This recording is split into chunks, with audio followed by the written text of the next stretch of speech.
Hello and welcome to Young at Harp. Today we're going to talk about binging and why we do it. I'm here with Kathleen Wiley and I'm Deborah Henson-Conant. This is called Young at Harp. Kathleen is a Jungian psychoanalyst. I am a composer and a performer. We both play the harp. And we are here to talk about whatever we want. So today I asked Kathleen if we could talk about binging because I went on a binge yesterday. So I'm really stressed about my concert tomorrow night.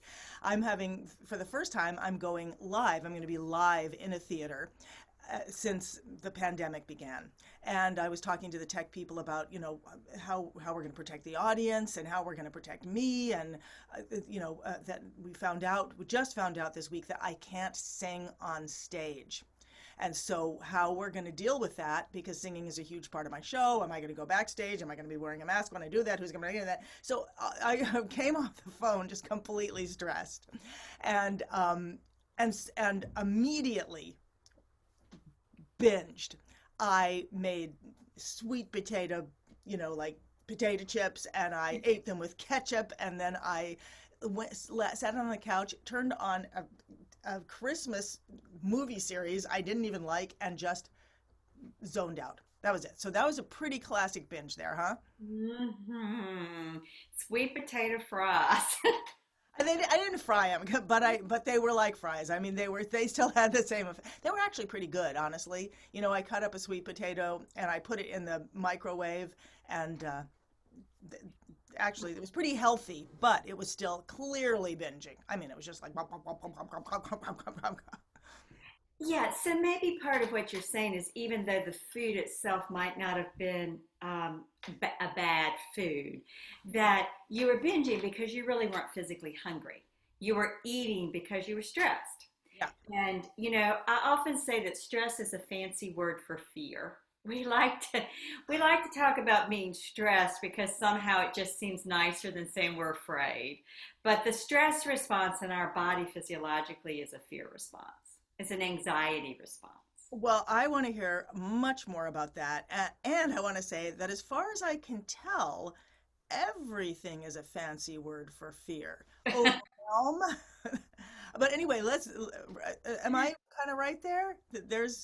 I think you're right in that it often what's activated in the body is a fear response. Okay. And there are degrees of fear. Like we talk about anxiety as being different than terror, but they're both fear. Tell us more.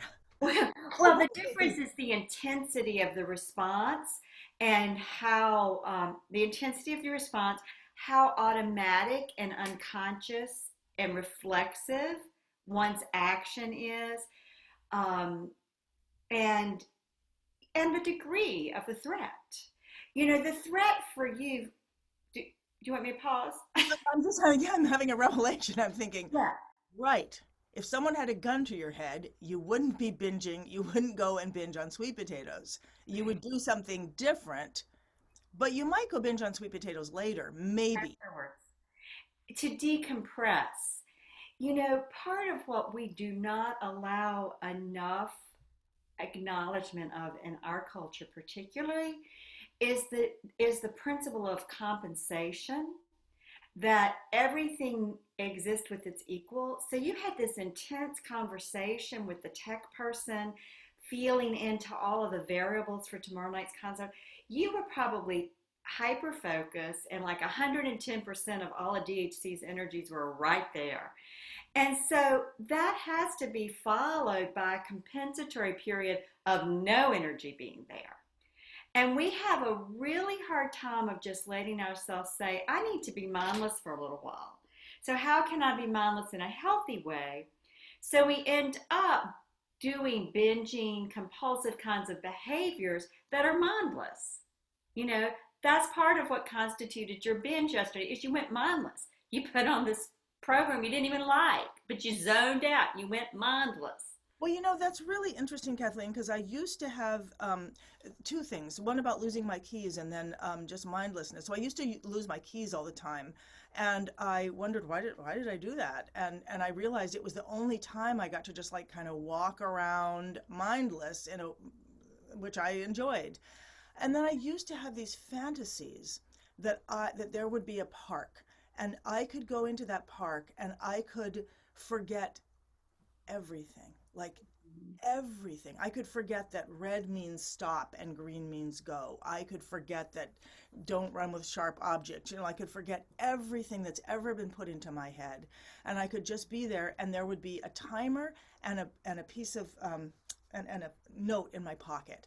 And at a certain point, the timer would go off, and I'd reach down and I'd open it up, and it would say, "Hello, you are Deborah Henson-Conant, and you are in the park of forgetfulness." And you will, so that I truly could be lifted from the sense that I have to remember so much in this world.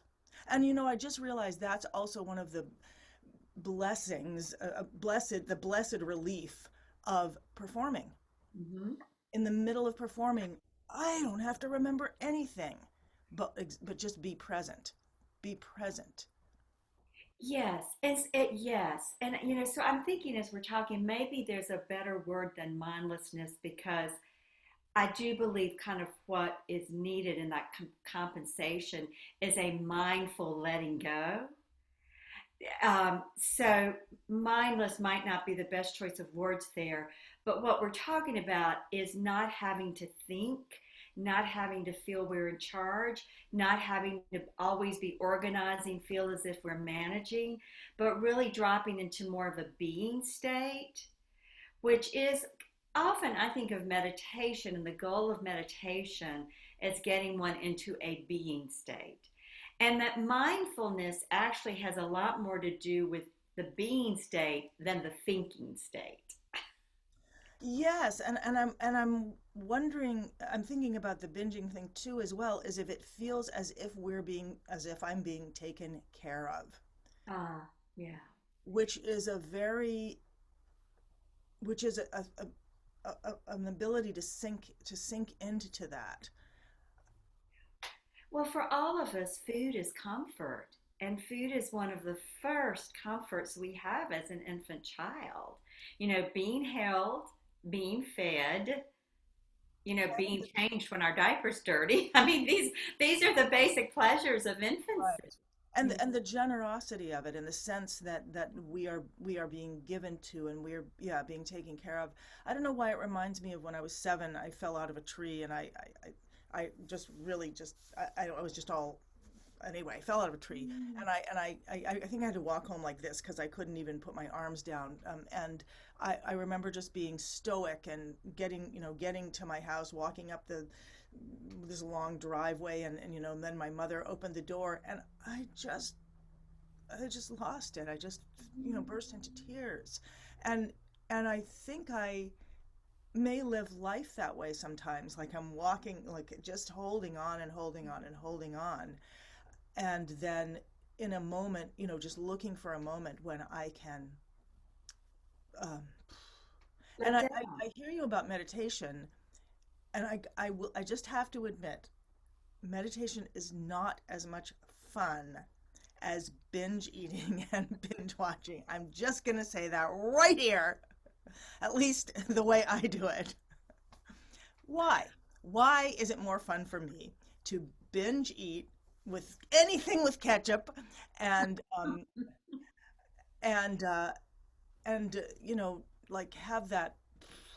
I mean, I just laid down on the couch, put this thing I wasn't really watching, and I'd put it on the double speed or something. Like, I didn't even want to watch it. I wasn't.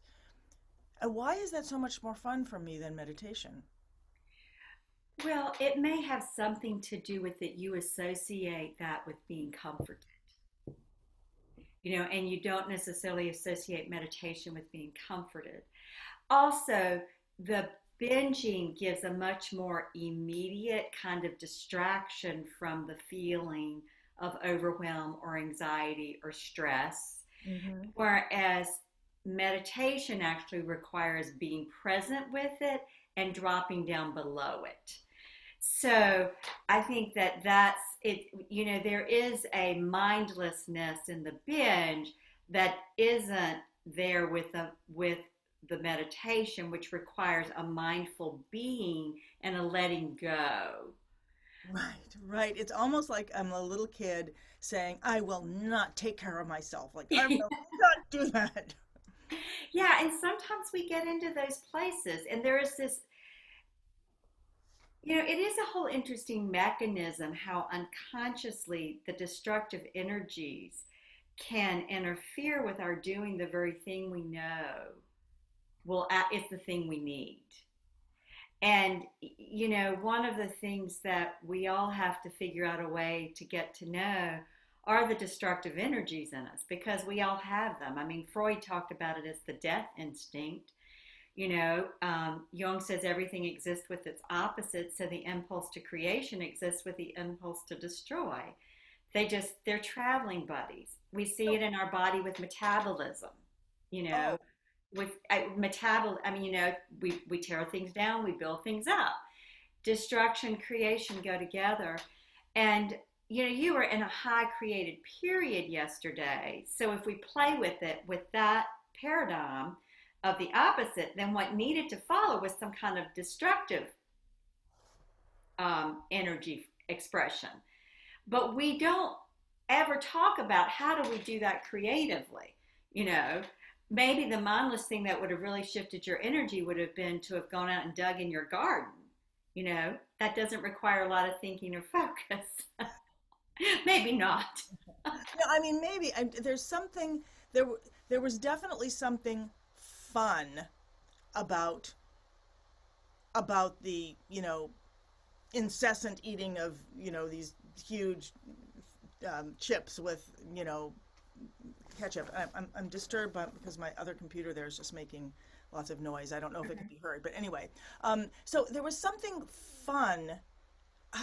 Just trying to, and I did feel, when I came out of it, like, and I've felt this my whole life, that if I go into one of these, I used to call them debauching, and I Mm-hmm. would just go into this big debauch, and I did feel that I came out the other side renewed in a way, or ready to work again, or ready just somehow. I mean, what is the downside of binging? What is it if we didn't feel bad about it? And I actually didn't really feel bad about it. But if we didn't feel bad about it, what is the downside? Well, maybe there is no downside if the binge doesn't happen so often that you become overweight or it hurts your health. Oh, so there's That, no necessarily immediate problem to the binge. right. I mean, the binge, I mean, really what you're saying is you binged in a very controllable way because you ate something that was relatively healthy and you zoned out on the couch and you were a couch potato in front of the TV for a little while. That's different than somebody who might have eaten a whole apple pie who's diabetic, who was going to then have a blood sugar drop. I think that everything is relative. And, what you're talking about is fun. What comes to my mind is that there's a difference between gratifying a system in our psyche and getting satisfaction of a need. And satisfaction of a need is lasting. Gratification of a system, nothing ever gets resolved. So maybe there was something yesterday for you that was the satisfaction of a need. Can you talk about the satisfaction of a system more, or a gratification of a system? What is that? Well, for instance, the French have a word jouissance, which means dirty little pleasure. There's no real equivalent in English. And it's where there's a bit of energy that gets, let's just say an energy that's supposed to flow outward, turns back in on you in some way, but there's a little bit of pleasure associated with it. So it can be fun, but it never gets at what's really needed. Well, could you give an Um, example, or a couple examples? oh gosh. Okay, and what was it again? Dirty little, Jouissance, like a dirty little pleasure. dirty. Um, you know, for instance, I'm going to have to think. Let me think about examples because got a couple of things going through my mind, but I don't know that those are the ones that we want to go with this morning. I think when you said before the idea of something that you want at your like someone who's eating a pie who's diabetic, and when you said dirty little pleasure, I imagine someone having something in their pocket that they know is actually destructive to themselves physically, and yet it just kind of comes out, and it's a tiny little thing that you just like. I can't think of a specific, but I just kind of saw that image, that gesture. Yeah, I mean, it's kind of like there is a little bit of pleasure in the moment of eating the pie, but it doesn't last. It doesn't sustain them. It's like, part of what you might have needed yesterday was just some time to let down. So your so-called binge gave you that time, Right. and it gave you permission to let down. I see. So in that regard, it did satisfy something you needed. Binges, in an extreme sense, really don't ever satisfy the need because it's a displacement of the need. It's kind of like people who drink excessively or people who do eat excessively to the point of hurting their health. Mhm. They're not really getting what they need, but they keep taking in that substance as if it's what they need. I've been reading a book lately by Barry Michaels and Phil Stutz called, there's two books called The Tools and also Coming Alive. And I also, have heard about this in 12 step, the whole idea that there's a hole. And if we're looking, of course, we've got a hole in our soul in a sense. And if we're looking outside for something to fill it, we, we, that's not really going to work. And many of us haven't been taught how to look inside. I mean, we just haven't been taught the method. And in fact, when I was about 13, I had a really dramatic anxiety attack where I felt that emptiness, that hole inside of me, just really viscerally, and went out just in panic, went out to my parents and said, what's going to happen afterwards? And they're like, what are you talking about? I'm like, after what? I'm like, after everything, after life, after death, after everything. And I was trying as well as I could to describe the profound empty nothingness that I was experiencing. And I think they were in the middle of an argument or something, and my stepfather said, nothing happens, now go back to bed. That was probably not a great response. And who else know? I might have been a pill that day or something. But I've often gone back to that moment and thought, what could he have said? And at first I used to think, well, could he have said, "You're scared. I hear you that you're scared. Come sit with us. You'll never be. We love you." But more recently, I've thought that teaching me how, asking me, where are you feeling that? And I would have said, if I could have spoken, because I was in such panic, in my stomach. It's this hole in my stomach. It's this emptiness that's taking me to the void, and it's right there. And if he had said, okay, you're not going to get anything on the outside. There's nothing on the outside of the world that can fill that hole. But the hole itself, if you go into it, will take you to the one thing that can fill it. Mm-hmm. I wish he'd said that. Is that what you're talking about? Absolutely. That what fills the hole is the connection to our larger self, and that we do have to learn how to hold on to that. Every now and again, a child figures that out early on in life because someone around them steers them in the right direction. But more often than not, parents have their own holes, so they don't know how to teach their children to connect with the self. Containment is so important, and containment is being held.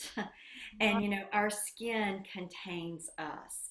And we need an attitude that contains us. We need to be able to respond to ourselves with compassionate presence because that contains us, you know. And we again don't get taught how to do that. And so we try in all kinds of ways. Yesterday you tried with your sweet potatoes and your TV, and it worked, and it didn't cost you anything. It didn't hurt you physically, it didn't make you sluggish. That's different than if you had the sweet potatoes and then gone on to the pie in the refrigerator, then maybe made a big plate of spaghetti, then and really done what is truly the classic binge, which is, you know, you go on. I mean, I've heard people who eat 9 candy bars at one time, I could do that. to try to. That's a true binge, yeah, and that does have a negative effect afterwards. I mean, So, I was too lazy to go to the store and get the 9 candy bars, just saying. But I was just thinking as you were speaking that the gesture, you were talking about, our, how we're, anyway, the gesture to reach out is such an important human gesture to yes, reach out. And I'm thinking often, about my instrument to reach out to that. And that's really interesting because just the night before I had discovered that I could play a song that I really love. And it was also, I think it was the day after my birthday or something anyway, so I had just learned, so reaching out, I had learned to play this song, now out of the night, new as the dawn, into the light, this child, innocent child, soft as a fawn, this child is born, one small heart, one pair of eyes, one work of art, here in my arms, here she lies, trusting and warm, blessed this morn, a child is born.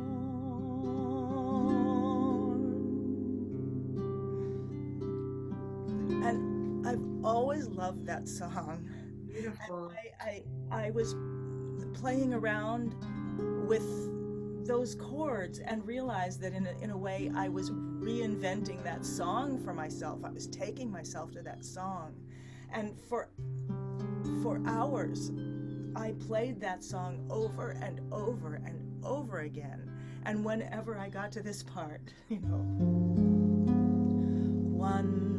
small heart, one pair of eyes, one work of art, here in my arms, here she lies. Whenever I got to that part, I would just, cry, and I I just realized. I'm just realizing the context, of the binge a little bit more. Um, I mean, I had woken up on my birthday, feeling like, wow, this is going to be the greatest year of my life. And then I was really thinking about, being born and what that was like and all the promise of a child being born.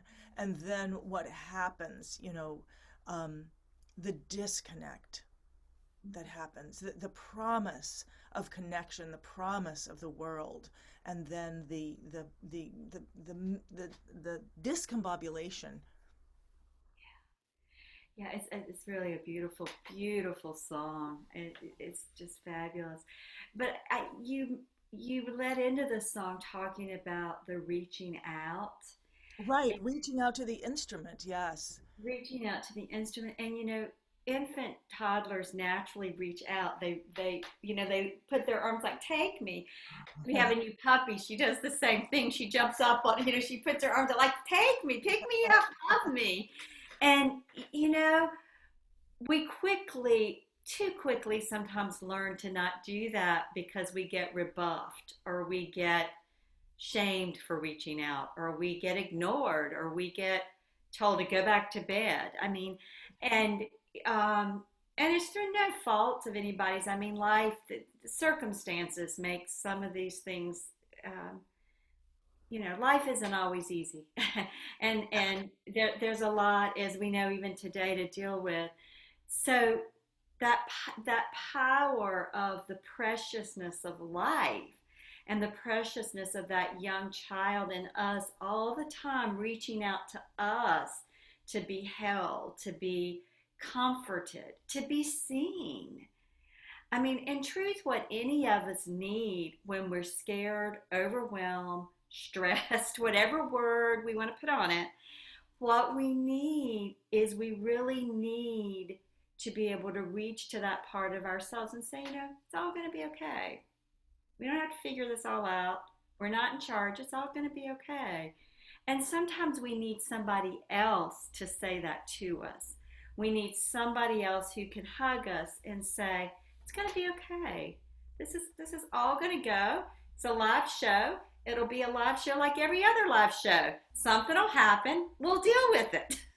Well, yes, although I must say in this case, I am concerned about my health. I mean, I, this is not just worried about a show. This is worried about, has, we thought a lot about how to make sure that the audience would be safe, and the distance, and but we hadn't really talked about how to make sure that the one person who's like breathing like crazy is gonna be safe. So that's a greater concern to me. Yeah, I didn't realize there were going to be people in the auditorium with you. I was thinking it was, yeah. Well, yeah, there is there some do There was a deer. This deer came by and stopped and looked in the window right at me, which has never happened before. So I think we just got a messenger from the great beyond. That's wonderful.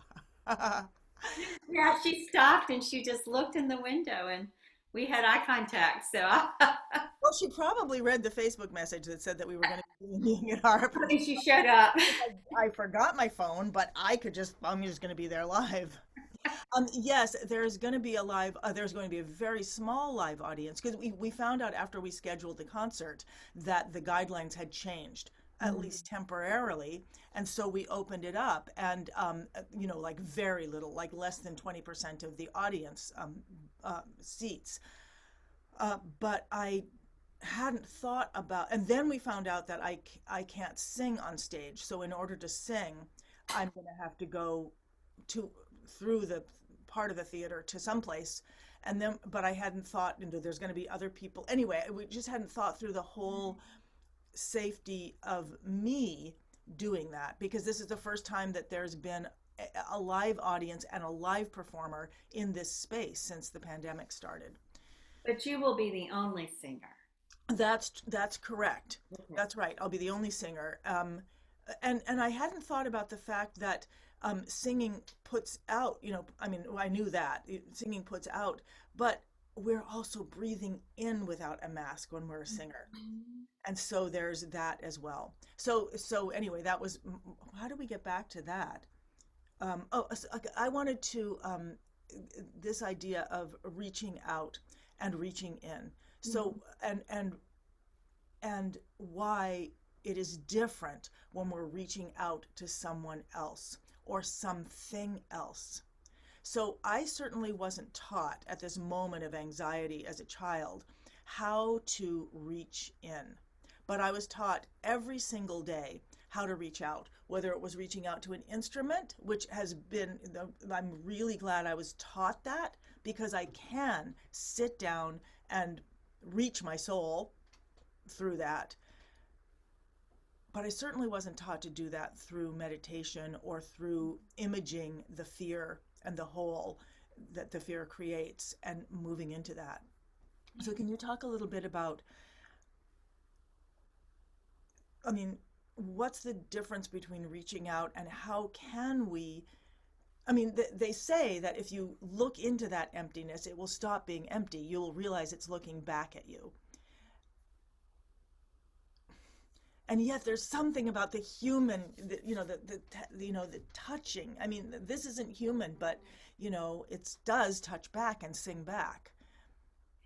Yeah, part of what I was went through my mind when you were talking about the reaching out or the reaching in and the binge, and you were saying that, the binge was fun yesterday, that a part of you really wanted it, is we very quickly learn how to ignore the part of us that's reaching out for comfort and to just be seen.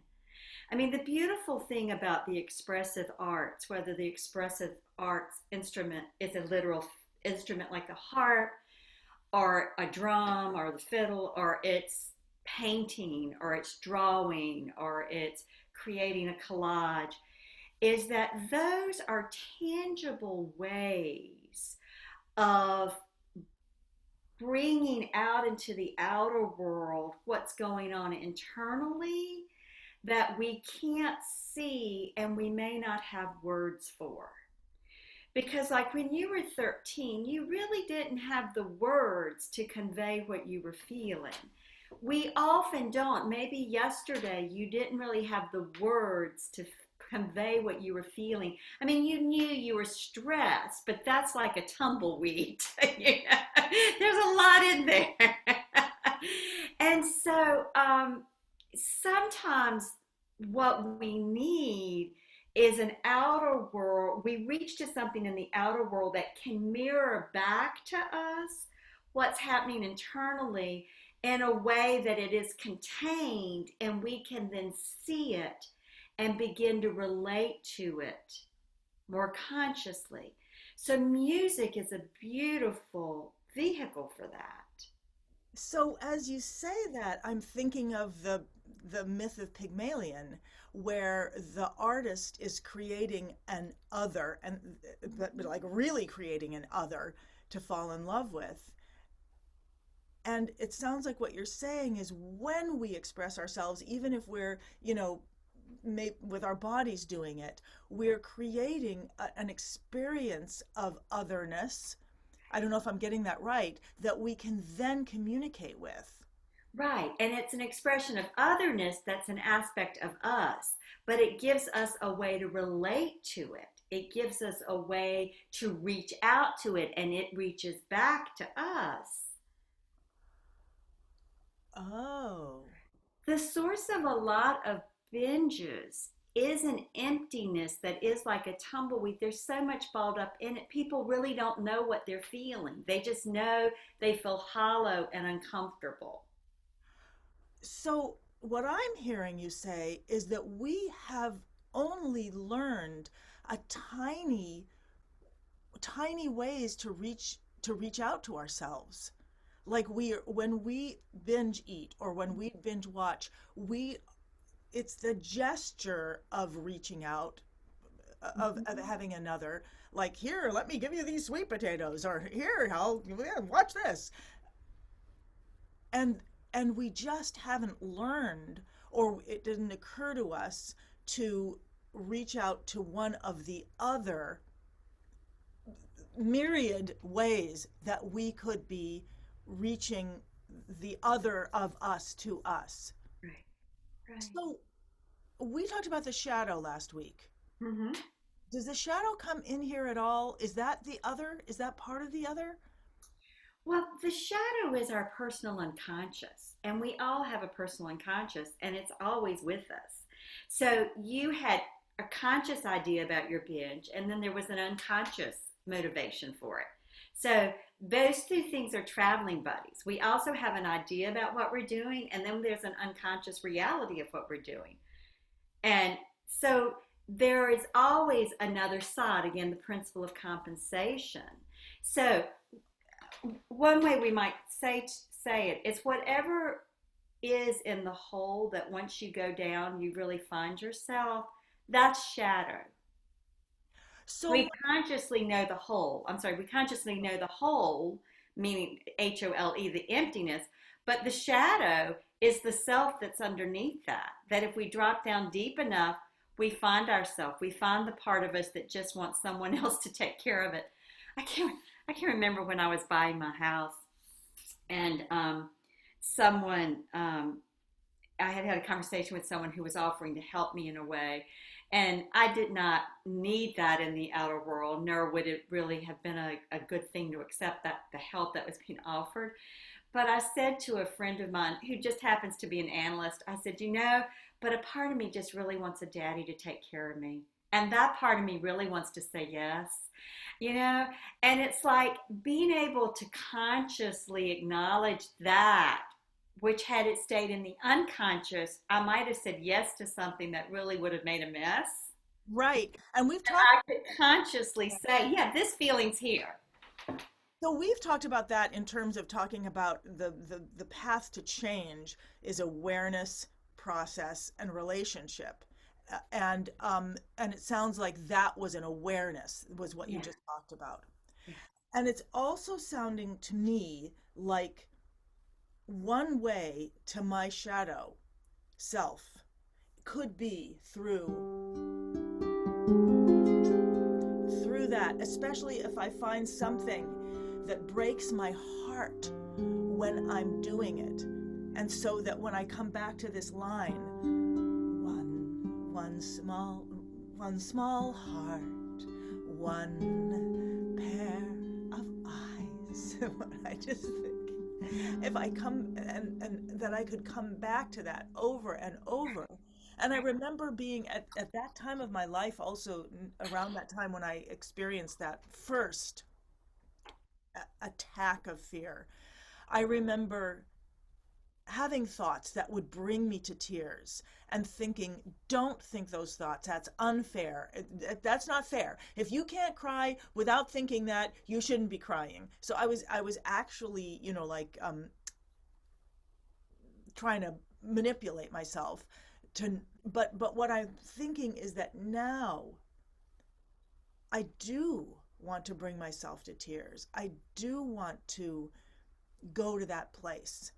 And that one way to get there is through, I mean, the harp is, I get to touch and I get to, there is an otherness there. And so I think what I'm hearing you say is, and because this is part of what we talk about all the time is the Jungian, why we're having this conversation, in terms of art and also the creative resonance principles. How do we reconnect to that which is in us so that we are all of that? And it sounds like what you're saying is we may reach at the moment when we're reaching out to binge, that is the moment when maybe we're calling out to ourselves the most. And could that be a moment when I might, instead of stuffing sweet potatoes into that child who's reaching out, I could reach to that child in music? Absolutely. Reach to that child in music. Reach to that child, do something playful, take a hot bath. I mean, there's so many ways that we can reach to that part of us, that we can respond. The song is so beautiful, and my little baby just came in, so you might see reaching. That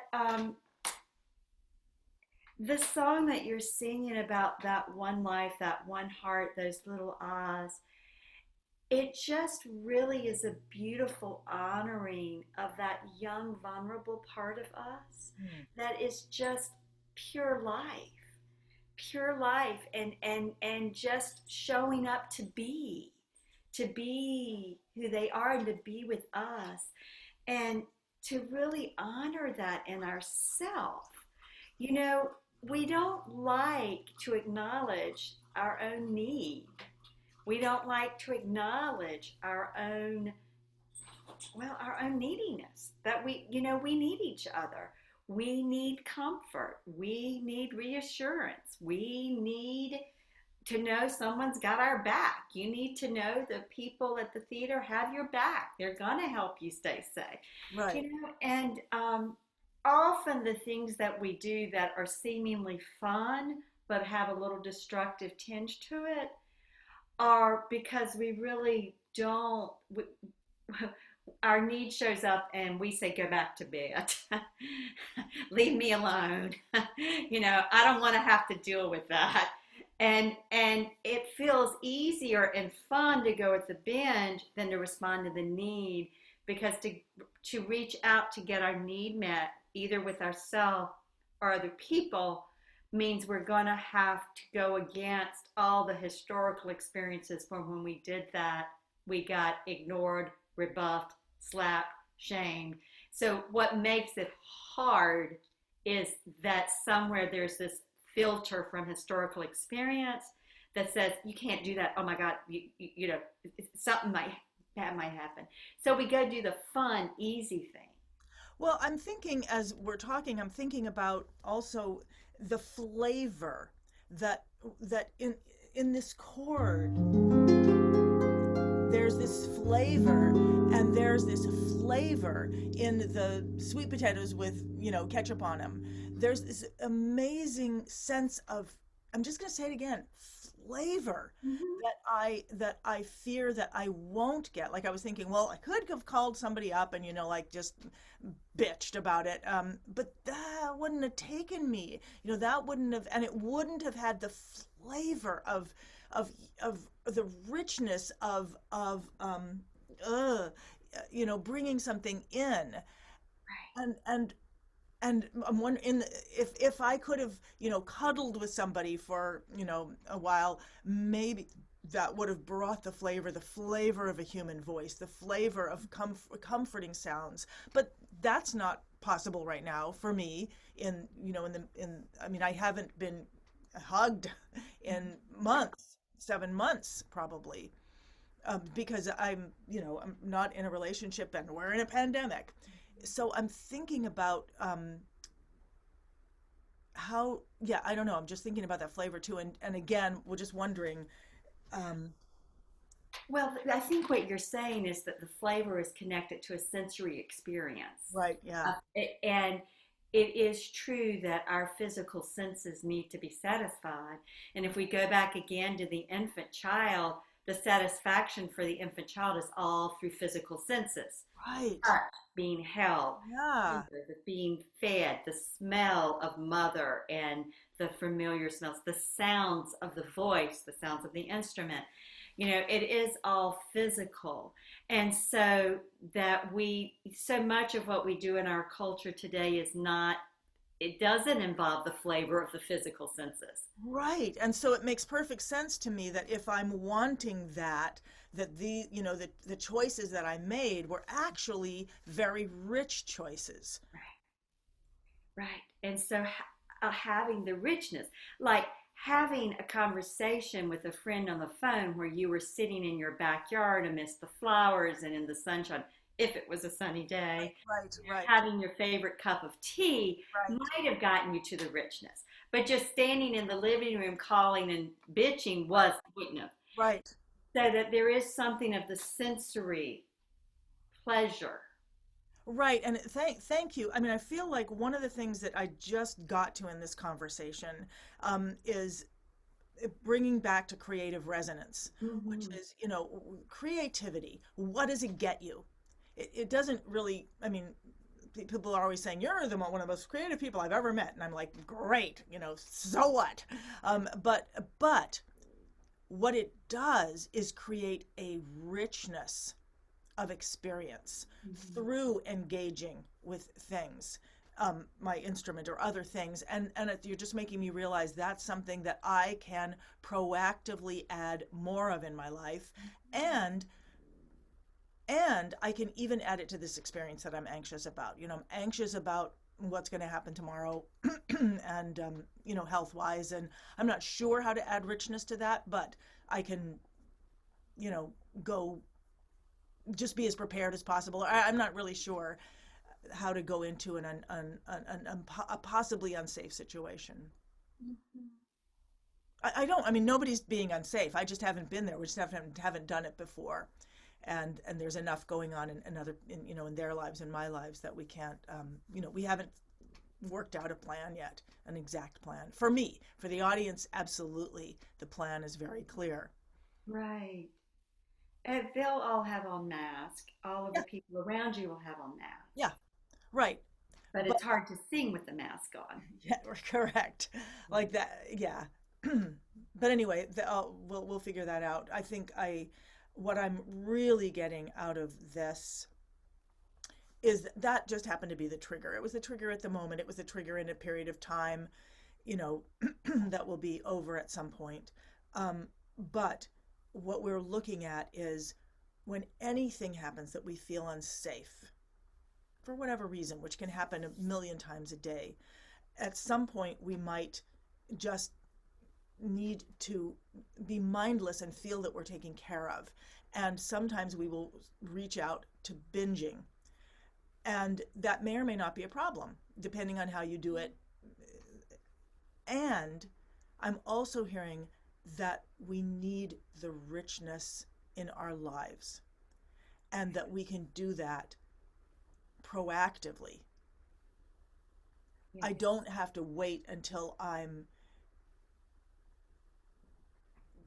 having a birthday or something like that to reach out and sing this song. I can sing it all the time, and I can look for other little tiny bits of music that give me that feeling Yes. of richness and Yes. flavor. And whether I have you don't have to have an amazing technique to do that. I mean, literally, that's like very few notes, and it brings the richness of that, the harmony of that piece.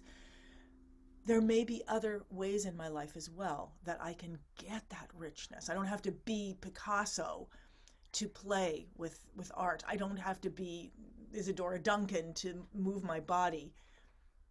Right. I can be very rich in my life from from creative pursuits. Yes, and ultimately, what we all want and we're all seeking is to feel the conscious connection to the richness of our soul. And all the things we do that are destructive are because we don't feel the richness, and somewhere we're afraid it isn't there. We're afraid that it isn't there, so we distract ourselves. We do things to give momentary pleasure.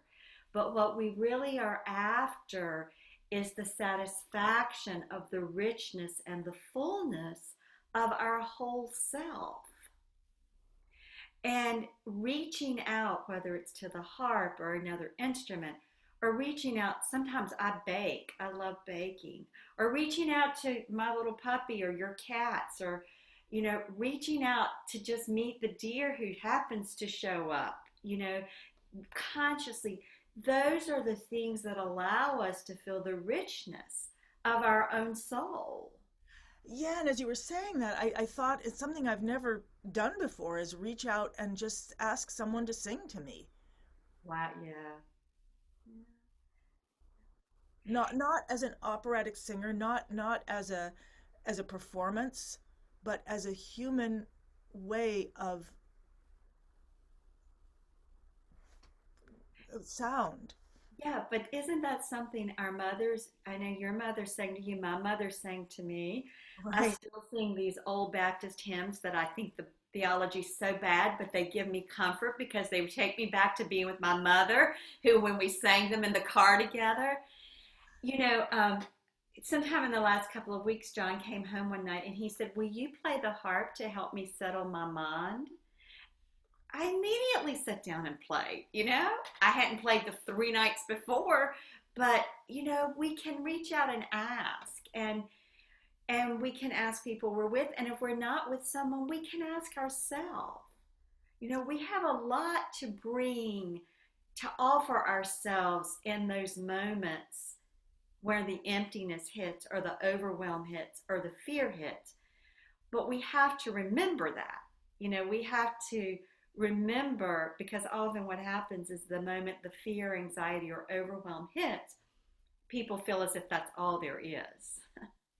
Right. And the the whole idea of performance and playing has become one of having to prove ourselves, or am I good enough, or did I play well? I mean, and I know my students worry about that and forget, we all forget that it is this solace and it is this connection, and it is the sound. It is literally the sound of reaching and touching. That is the sound of reaching and touching. And that confirms our humanity when we do it, and it can confirm it to each other if we're hearing that reaching and touching. That's right. That's right. Yeah. Wow. All right. So we started with binging. We realized that there's a fear and that there's an emptiness. And we talked about that when we binge, we're often reaching out. And we've talked about ways that we can reach in that we may not have been taught to reach in and bring out. And I would like to say, as a takeaway for everybody, and to me, and also to you, is that the next time the anxiety, overwhelm, emptiness, whatever that feeling is, kicks in, and we kind of go into like, oh, the binge mode, that let's just give ourselves 5 minutes, and we can set the timer on the stove or our phone or whatever, give ourselves 5 minutes to just reach into ourself, however we do it, whether it's just with breathing and listening, or it's sitting down on our instrument to just play whatever our hands want to do, or it's getting a pad of paper and doodling, that we give ourselves 5 minutes to reach in to ourself in some way. And then at the end of the 5 minutes, when the timer goes off, then check in and see what you want to do. That's beautiful. And as you were speaking, I realized that everything, every song, every drawing, every physical movement is a doorway, is a window into ourselves. And so I'm thinking about my show tomorrow night, and I'm thinking that I want to approach every piece as a window. And I'm thinking of that deer looking in your window, that there are many windows, and there are many windows, many places to look in. And to be that deer who's looking into the window of a different world, of a different kind of being, and bringing the richness of that out. And I'm going to think that whether I have a pencil in my hand, or whether I'm moving, or whether I'm playing, or whether I'm singing, that I am reaching into another world. And if I'm on stage, that I'm doing that in front of other people, simply so I can be that window for them. Yeah. So you mirror something in them, and they connect with it because you mirror it. Yeah, because in a sense I'm out of the way, because I'm opening the window, or whatever, so that Yeah. they can. Yeah. Thank you, Kathleen. Thank you once again. And I'm going to go over to Facebook to just see if anybody's there, but I'm going to end this session. And thank you. This was just a beautiful arc, a beautiful journey, and I really feel the flavor of it. Yes, the richness. Yeah, I And do. I look forward to your show tomorrow night. Okay, thank you, Okay. Kathleen. All Bye. right. So thank you, everybody who was here. I'm going to end this recording, but I'm going to go over the Facebook broadcast to just see if anyone's there with questions. Bye, Kathleen. I'll see you next week. Bye.